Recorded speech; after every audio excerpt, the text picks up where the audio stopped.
You're listening to Inside Lebo, a podcast giving you an inside look at Mount Lebanon, Pennsylvania, produced by Mount Lebanon's Public Information Office. Hello and welcome to Inside Lebo. I'm your host, Assistant Municipal Manager and Municipal Planner, Ian McMeans.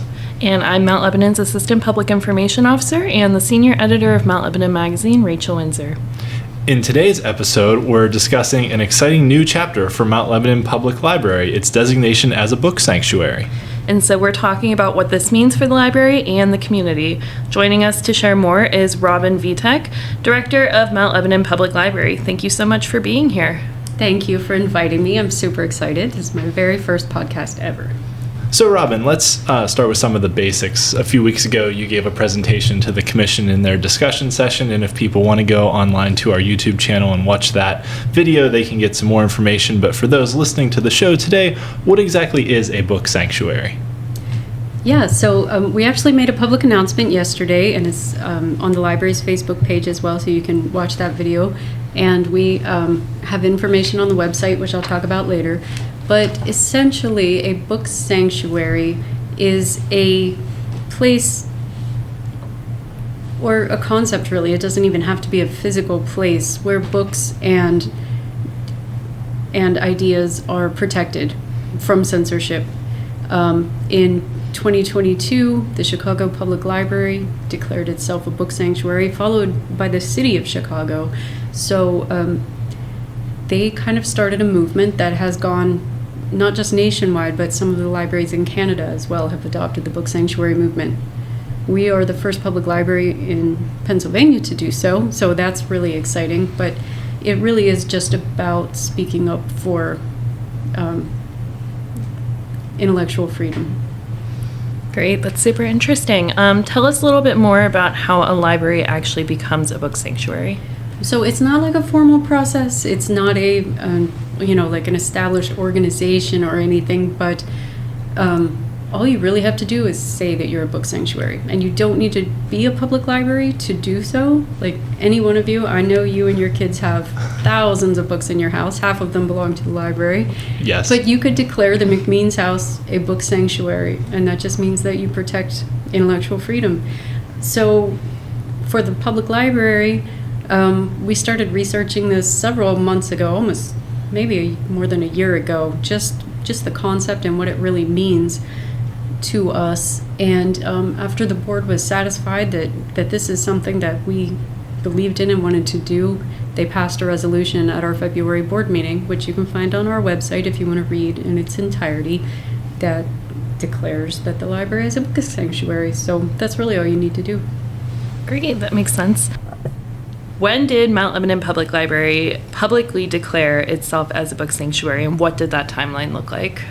So officially, we became a book sanctuary at our February 18th board meeting this past February. We had spoken about it in 2 or 3 board meetings before that, so the idea was out there. And after the official declaration in February, as Ian said, I spoke at a commission meeting. I spoke at a couple of other meetings in the community. We talked about it a little bit with our patrons, but it was really just getting everything ready for our big reveal, which we wanted to do this week, National Library Week, and specifically yesterday, which is Right to Read Day.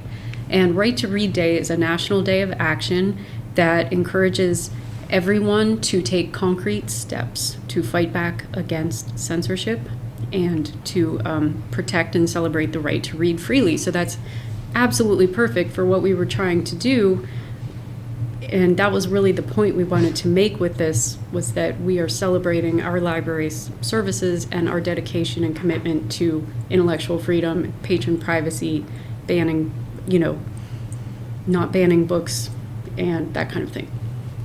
And one of the things that you talked about when you presented to the commission, and that I felt came out of that public discussion session, was that the book sanctuary designation really kind of just reinforces a lot of the existing policies that the library already has. So functionally, there's not a lot changing at the library. It's just reinforcing and reiterating a lot of the policies the library already has in existence.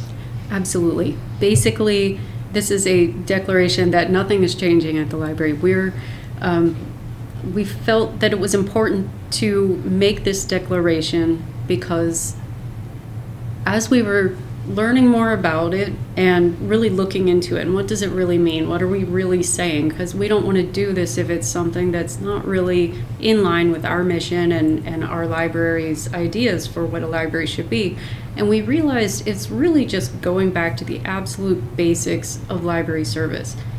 Public libraries are the entire concept of public libraries, and everything that we do is based around intellectual freedom, which is the freedom to think about or study what you want, and it's the right of all Americans from our First Amendment of our United States Constitution.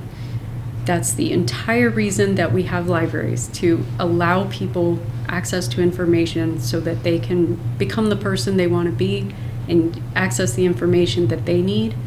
So by making this declaration, we're just saying we're going to be here. We're going to continue to provide you with the information you need and the privacy that you need to use the library without any fear of repercussions. We always want our library to be a welcoming place, and we want to make sure everyone feels empowered and that the library is a place for them and for their needs. That's great. And I remember you talking about in the public meeting as well that everything kind of stems from the First Amendment of the Constitution, like you mentioned, and from that comes the Library Bill of Rights, the Freedom to Read statement, all that stuff that has been in place for a long, long time through the American Library Association. So what kind of commitments does Mount Lebanon Public Library make as part of this resolution, as part of being a book sanctuary? Right. So the two documents you mentioned, the Library Bill of Rights and the Freedom to Read Statement, are both from the American Library Association. They're derived from our First Amendment rights. I know the Freedom to Read Statement dates back to like 1953, and the Library Bill of Rights is even older than that. The main purpose of those documents is to establish what a library is and what it does. And there are, if you're really into libraries, and librarians are thinkers, and there are just pages and pages of essays on the American Library Association's website about interpreting the First Amendment and what intellectual freedom means for libraries and all that kind of thing. So if you're interested in going in a deep dive, that's where I would start if I were you. But so those documents say that libraries are for everyone, that libraries should challenge censorship. That's one of the lines in the Library Bill of Rights. Libraries should challenge censorship, and that everyone should have the right and ability to access information important to them. So as far as commitments go, they kind of fall in line with that. The Chicago Public Library lays out a few basic commitments on their booksanctuary.org website.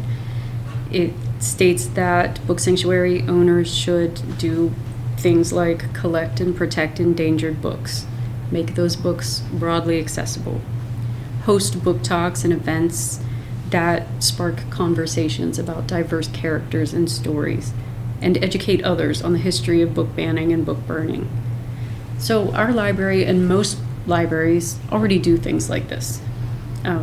We celebrate Banned Books Week in the fall every year. We have a very diverse collection that we're working every day to make as, well representing our community as we possibly can. So these are things that we're already doing, but we felt it was important to reiterate that that's what we do. And as far as the policies go, it doesn't change any of our existing policies, and I think we're going to talk about that a little more later. Yeah, absolutely. So let's take a quick break, and when we come back, we'll talk a little bit more about how the book sanctuary designation may or may not affect library policies, and how Mount Lebanon residents can support this initiative.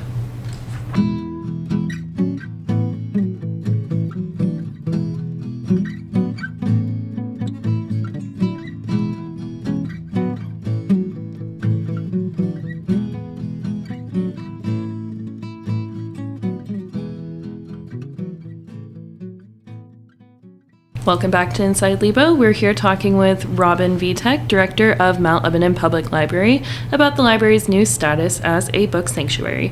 So, Robyn, why was it important for the library to make this resolution now? So as I mentioned, it's been something we've been working on for at least a year.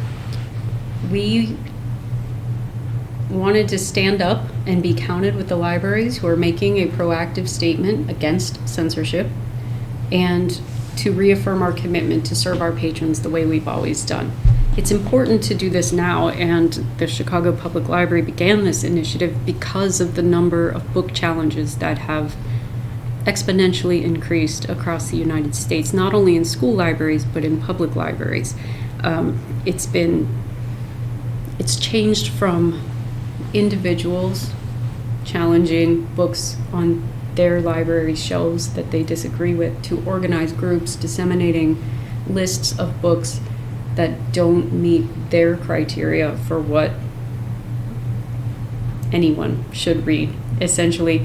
So many of the people that are actively making these challenges have never read the books on the list, or do not live in the communities where they're challenging these items. And it's something that we wanted to make a proactive stand rather than just a reactive response to.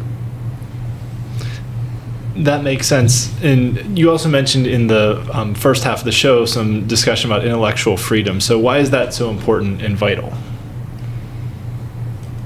I may have said this already, and if so, you can edit it out, right? But intellectual freedom is, according to Merriam-Webster, the freedom to think about or study what you want. So that's everyone's right as an American. The First Amendment of the United States Constitution guarantees us the rights to freedom of religion, free speech, a free press, the right to peaceably assemble, and the right to petition our government for our grievances. And so the concept of a free press, it also means access, because, if publishers and journalists can say whatever they want, but we can't read it because we can't access it, then it does us no good, right? So without these First Amendment rights, we don't have a democracy. By defending these rights and supporting an educated populace, we're ensuring that our country endures. We've been a democracy for the people for 250 years, and as long as we protect our rights as citizens, we'll be here for another 250 years. And we, as a public library, feel that it's our responsibility to make sure that the people in our communities have access to the information they need to help their communities thrive. And that's, dependent on each individual. Everyone has different needs, different motivations in life, and that's what makes our country so amazing. Yeah, it's a really important concept. And as a book sanctuary, does the library's designation change its collection development policies? Actually, it doesn't change any of our policies at all. So the resolution itself is not a policy. Our policies are documents that are approved by the board, and they determine how we operate the library. So the board is appointed by the members of the municipal commission, so it's all residents of Mount Lebanon that are appointed by the elected representatives to operate the library. They decide how the library operates, and then the staff carries out their wishes. So this resolution actually confirms, we have it in the resolution itself, that the staff will continue to enact all the board-approved policies, and that we'll continue to select materials based on our established collection development policy. So how does the library then, under your current policies, which obviously you said aren't changing, handle concerns or challenges about materials that appear in the collection as it is right now? Great question, Ian. Well, our library board does not condone censoring or removing any item that abides by our library's policy. It's also a patron's right to express concern. If there's something they see that they have questions about, we want to know. So we have policies for our collection, for the programs we offer at the library, and for the displays we have upstairs. And there's a form on our website under the How Do I tab that can be used to express those concerns. Sometimes materials that are on our shelves might slip past our librarians. You know, we're only human, everybody makes mistakes, right? So we're always happy to review an item to make sure it meets our criteria. If it meets our criteria, it stays on the shelf and in the department for which it is purchased. So moving an item from one collection to another is a form of censorship in itself. For instance, if somebody disagrees with a picture book and they want it moved to the adult section, that would preclude or make very difficult the intended audience. It would make it very difficult for them to actually find that item. So that's a form of censorship in itself. Our library board, as I said, they're appointed by the commission, so they're representatives of the municipality that are designated to handle these concerns, and they have the final say in determining whether it meets the criteria and whether it should remain on our shelves. And where can people go to learn more about the library's commitment as a book sanctuary? So the best place to find out more is either at the library itself. We have a whole info wall with a framed copy of the First Amendment, the Library Bill of Rights, a signed copy of the resolution, and we have FAQs printed out, and those are also available on our website. So if you go to mountlebannonlibrary.org/book sanctuary, that's our info page, and you'll find the FAQs there, a copy of the resolution and resolutions from other libraries, as well as a list of resources, such as some of the things we were talking about today, the Library Bill of Rights and that sort of thing.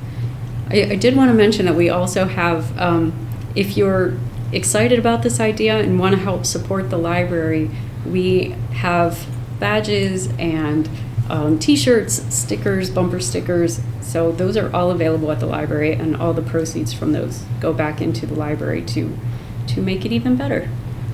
Great. And just one final question before we wrap up here today. You mentioned earlier that the book sanctuary designation also protects patrons and their privacy. Can you talk just a little bit more about what is protected then for patrons? Absolutely. So libraries have always taken a patron's privacy very seriously. We are not permitted, and would not in any case, give any information to anyone about how you use the library.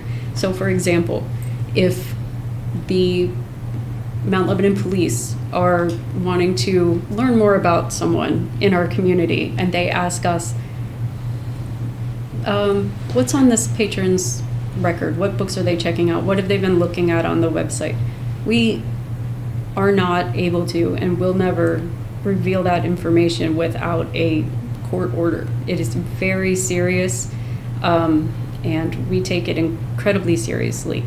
So it's a matter of safety for the patrons, not necessarily physical safety, but many people would not feel safe or empowered to access certain information if they thought their parents or their spouse or the police would be able to find those things out and use it against them somehow. So we make sure that the library is safe for everyone to use, and as I said, get the information they need, and protecting their privacy is a big part of that. That's great. So thank you so much, Robyn, for joining us today and sharing a little bit more about what it means for the library to become a book sanctuary and how the community can get involved with this. Thank you so much for having me. It was a lot of fun. Great. Thank you, everyone, for listening. And for more information, as Robyn mentioned, there's a page on Mount Lebanon Library's website, which is mountlebannonlibrary.org, that you can find out more about the book sanctuary. There's a display in the library with more information. You can go back and watch the commission discussion session where Robyn presented. It's on the municipality's YouTube channel at MTL Meetings, or check out the Chicago Public Library website, booksanctuary.org. So thanks, everyone, for tuning in today. And that'll be it for this edition of Inside Lebo, produced by Marcia Morgenstern with music by Drew Munyo and graphics by Chris Leeper. Be sure to subscribe for future episodes, and we'll see you next time with more information from Mount Lebanon Municipality.